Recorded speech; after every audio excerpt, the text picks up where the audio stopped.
Warfront से एक और बड़ी अपडेट यह है कि इजराइल ने अब इस बात को मान लिया है कि उसे युद्ध में दूसरा मोर्चा खोलना पड़ सकता है। लेबनान की तरफ से अचानक हमले इतने ज्यादा तेज हो गए हैं कि अब हिजबुल्लाह को रोकना उसके लिए बहुत जरूरी हो गया है। गाजा में हमास इजराइल के 44 सैनिकों को खत्म कर चुका है। वहीं अब हिजबुल्लाह भी चुन चुनकर इजराइल के सैनिकों को टारगेट कर रहा है।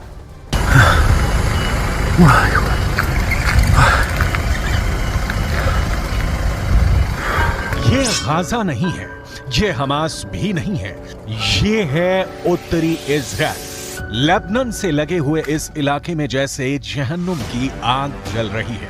इजराइल अब लेबनान को गाजा बनाने की तैयारी में जुट गया है क्योंकि हिजबुल्लाह ने इस हमले को अंजाम दिया है। इजराइल और लेबनान बॉर्डर पर हुआ यह हमला एंटी टैंक मिसाइल से किया गया है। दावा किया जा रहा है कि इस हमले में इजराइल के कई सैनिक बुरी तरह घायल हुए हैं। अगर ये हमला बड़ा लगा तो इस अटैक को देखिए। हिजबुल्लाह के लड़ाके रमीन बैरक के पास एंटी टैंक मिसाइल फायर करते हैं और फिर होता है ये धमाका।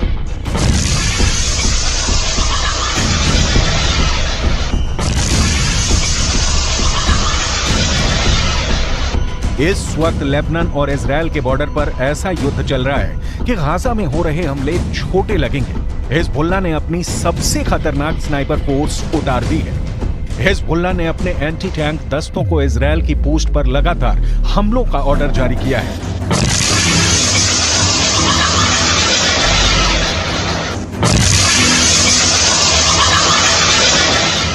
इन धमाकों ने एक बड़ी गारंटी दे दी है। इन हमलों ने साफ कर दिया है कि अब इजराइल लेबनान को माफ नहीं करेगा। इजराइल के रक्षा मंत्री की बड़ी धमकी देखिए। מה שאנחנו עושים בעזה אנחנו יודעים לעשות בביירות.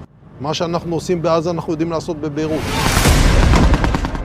इजराइल की वार्निंग बहुत साफ है। उसने जो हाल फिलिस्तीन के गाजा का किया है, यही हाल वो लेबनान की राजधानी बेरूत का कर सकता है।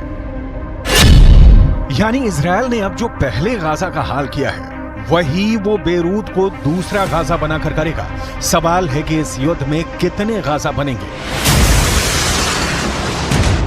हिजबुल्लाह का एक और हमला देखिए। हिजबुल्लाह ने इस वक्त इजराइल की नाक में दम कर दिया है। इजराइल को दूसरा मोर्चा खोलने के लिए मजबूर कर दिया है। हिजबुल्लाह इस वक्त इजराइल के लिए सबसे बड़ी टेंशन बन चुका है क्योंकि हिजबुल्लाह ने साफ कर दिया है कि वो हमास के लिए अब कुछ भी करेगा और वो इजराइल पर हमले जारी रखेगा।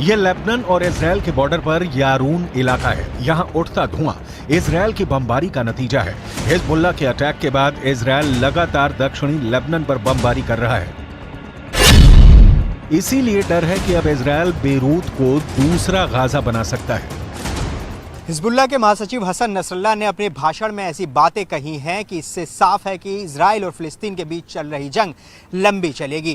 खतरा है कि इसमें 10 गुना ज्यादा मौतें होंगी। टारगेट पर अब ऐसे ऐसे ठिकाने होंगे जिसके बारे में सुनकर कोई भी चौंक जाएगा।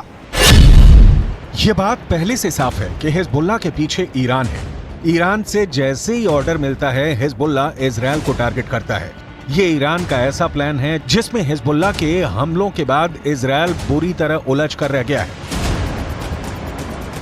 ईरान ने अब ये साफ कर दिया है कि जो भी इस्लामिक देश अब इजराइल के खिलाफ नहीं, वो गाजा की तबाही में बराबर का साझेदार है।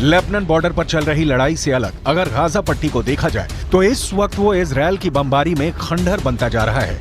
11,000 से ज्यादा लोग मारे जा चुके हैं। इनमें 5,000 तो सिर्फ बच्चे हैं। ऐसे में इजराइल की धमकी क्या हिजबुल्लाह को डरा पाएगी? क्योंकि नेतन्याहू ने साफ कर दिया है कि युद्ध करना हिजबुल्लाह की जिंदगी की सबसे बड़ी गलती साबित होगी। תקפנו מטרות רבות של חיזבאללה, חיסלנו מחבלים רבים, ואני שב ואומר, אם חיזבאללה יבחר להיכנס למלחמה, הוא יעשה את טעות חייו. देखा जाए तो हिजबुल्लाह वो संगठन है जिसे ईरान से पूरी मदद मिलती है और ईरान हिजबुल्लाह को इजरायल के खिलाफ एक बड़े हथियार के तौर पर इस्तेमाल भी करता आया है। लेकिन इजरायल ने अगर हिजबुल्लाह का हाल हमास जैसा करने का फैसला किया तो लेबनान में वर्ष 2006 वाले युद्ध की तबाही दोहराई जा सकती है। 2006 में हिजबुल्लाह और ईरान के बीच 34 दिन तक युद्ध चला था। तब इजरायल के 121 सैनिकों को मिलाकर 160 लोग मारे गए थे, जबकि हिजबुल्लाह के 250 लड़ाकों समेत लेबनान के 1200 लोगों की मौत हुई थी।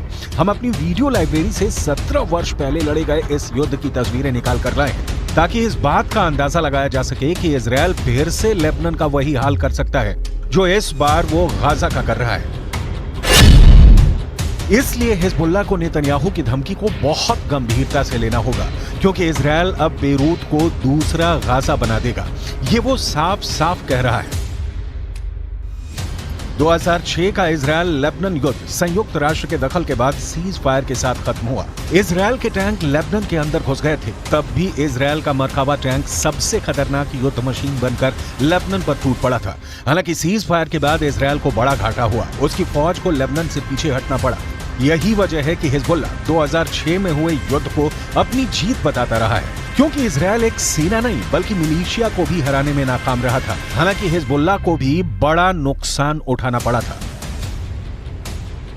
ऐसे में अगर ये जंग बढ़ी और लेबनान और इजराइल के बीच युद्ध आर पार का हुआ तो इस बार हिजबुल्लाह को बड़ा झटका लग सकता है। ऐसे में समझ लीजिए कि अगर हिजबुल्लाह को झटका लगा तो इसका असर तेहरान तक पहुंचेगा। वैसे नेतन्याहू भी यही चाहते हैं, लेकिन उनकी ये ख्वाहिश अब पश्चिम एशिया को बारूद के ढेर पर बैठा चुकी है और इसमें सबसे खतरनाक बमबारी हिजबुल्लाह की तरफ से की जा रही है। गाजा से अलग इजरायल लेबनान बॉर्डर पर जो युद्ध अब तक धीमा चल रहा था, उसमें अचानक बारूद की मात्रा बढ़ने से दुनिया में घबराहट फैलती जा रही है। उसमें हिजबुल्लाह के 73 से ज्यादा लड़ाके इजरायल के अटैक में मारे जा चुके हैं, जबकि इजरायल के 9 सैनिक हिजबुल्लाह के हमले में जान गंवा चुके हैं। हिजबुल्लाह ने इजरायल के ठिकानों पर अपनी ज्वालामुखी वाली मिसाइल फायर करनी शुरू कर दी है। इस मिसाइल के बारे में नसरल्लाह ने बहुत डिटेल में बताया है ताकि इजरायल को पता चल जाए कि उसके उत्तरी बॉर्डर पर हिजबुल्लाह इस बार किस तरह के हथियार लेकर तैयार बैठा हुआ है।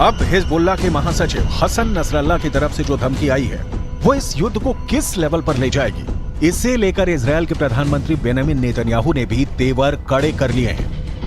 אנחנו ננצח. אנחנו לא נעצור עד לניצחון. אני עומד בקשר רצוף עם נשיא ארצות הברית ג'ו ביידן. אנחנו מאוד מעריכים את תמיכתו, את התמיכה של הממשל האמריקני, את התמיכה של העם האמריקני. वैसे हिजबुल्लाह को लेकर इजरायल की मदद करने पहुंचे अमेरिका को बिना लड़े एक बड़ा झटका लगा है। भूमध्य सागर में अमेरिका के समुद्री बेड़े का हिस्सा रहे 5 कमांडो एक ट्रेनिंग मिशन के दौरान मारे गए हैं। अमेरिका के कैरियर यूएसएस फोर्ड से ऑपरेट करने के दौरान उसकी स्पेशल ऑपरेशन टीम यानी सील कमांडो दस्ते के 5 सैनिक एक हेलीकॉप्टर हादसे में मारे गए। इस वक्त इजरायल और अमेरिका के लिए 4H बहुत बड़ा खतरा बने हुए हैं। इन चारों H के बारे में बहुत गौर से समझिएगा, क्योंकि इन चारों H को ईरान का पूरा समर्थक है।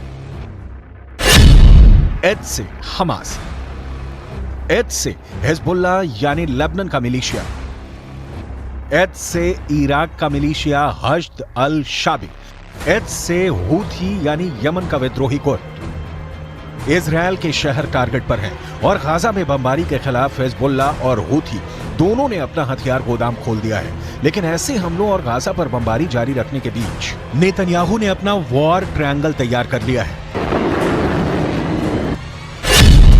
नेतन्याहू के वॉर ट्रायंगल में सबसे बड़ा कोना गाजा में हमास का पूरी तरह खात्मा है। नेतन्याहू के वॉर ट्रायंगल में दूसरा बड़ा कोना लेबनान में हिजबुल्लाह का अंत है। जबकि नेतन्याहू के वॉर ट्रायंगल में तीसरा सबसे खतरनाक कोना है सीरिया, जहां से इराक का मिलिशिया हश्द अल शाबी इजराइल के बॉर्डर तक पहुंच सकता है। यही वजह है कि सीरिया पर इजराइल की एयरफोर्स ने हमले तेज कर दिए हैं। ये तीनों जगह इजराइल के बॉर्डर से लगी हुई हैं और इजराइल इन्हें अपने खिलाफ सबसे बड़ा खतरा मानता है। इजराइल के जवाबी हमलों को देखकर कोई भी नहीं कहेगा कि इजराइल अब पीछे हटेगा। उसके रास्ते में जो आएगा इजराइल अब उसे मिटाना चाहता है, फिर चाहे वो हमास हो, हिजबुल्लाह हो, यमन हो या फिर ईरान। इजराइल का इरादा पक्का है, जो उससे टकराएगा चूर चूर हो जाएगा।